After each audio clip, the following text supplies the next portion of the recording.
Hello বন্ধুগণ, আশা করি সবাই ভালো আছেন। আবারও আপনাদের সামনে আমি হাজির হলাম নতুন একটি ইন্টারেস্টিং ভিডিও নিয়ে। আজকে আমি আপনাদেরকে দেখাবো ফেসবুকে আপনাকে কেউ গোপনে পালিয়ে পালিয়ে আপনাকে কেউ দেখে কি না, আপনার প্রোফাইল ঘাটে কি না, কিংবা ধরুন আপনার সাথে অ্যাডও নাই, ফ্রেন্ডে অ্যাডও নাই, তারপর আপনার প্রোফাইলে সবসময় যায় চলে আপনাকে দেখার জন্য, কিন্তু আর কি মেসেজ দেওয়ার মতো কোনো শক্তি নাই যে আপনাকে মেসেজ দিবে। তো ওইটা কিভাবে দেখবেন যে আপনাকে গোপনে কে কে দেখে, তো সেটাই আমি আজকে আপনাদেরকে দেখাবো। তো চলুন শুরু করি। সর্বপ্রথম আপনার ফেসবুকে চলে যাবেন।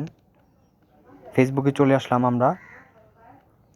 আসার পর এখানে যদি দেখুন থ্রি ডট মেনু, এখানে ক্লিক করবেন, মেনুতে ক্লিক করবেন।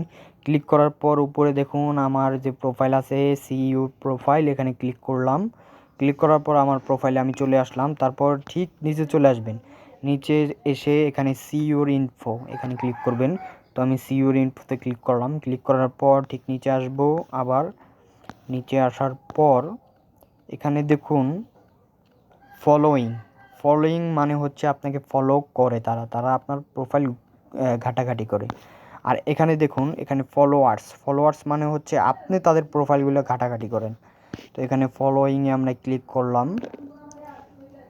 ক্লিক করার পর এখানে দেখুন সিওয়ালে ক্লিক করার পর এখানে 16+ মানুষ আমাকে লাস্ট 30 দিনে আমাকে ফলো করছে। লাস্ট 30 দিনে এখানে ফলো করছে, ইনারা সবাই আমাকে ফলো করছে। তো ওনারা আমার গোপনে আমার আইডিটা দেখছে। তো এটাই হচ্ছে আপনাদের কিভাবে আপনার গোপনে আপনার প্রোফাইল ফলো করে সেটা দেখার একটি টিপস। তো যদি টিপসটি খুবই ছোটো, খুবই অনেকেই জানে আবার অনেকেই জানে না। যারা না জানে তাদের জন্য, আর যারা জানেন তারা আমাকে বলবেন যে আপনাদের কোন বিষয় নিয়ে আপনাদের ভিডিও লাগবে। আমি ওই চেষ্টা করব সেই বিষয় নিয়ে ভিডিও করার। এবং আমার চ্যানেলে যে কটা ভিডিও আছে আমি আশা করি আপনাদের সবারই উপকৃত হবেন আমার যে ভিডিওগুলো আছে। ভালো লাগলে সাবস্ক্রাইব করুন এবং আমার পাশে থাকা একটি লাইক বটন আছে, hit the like button. Thank you so much.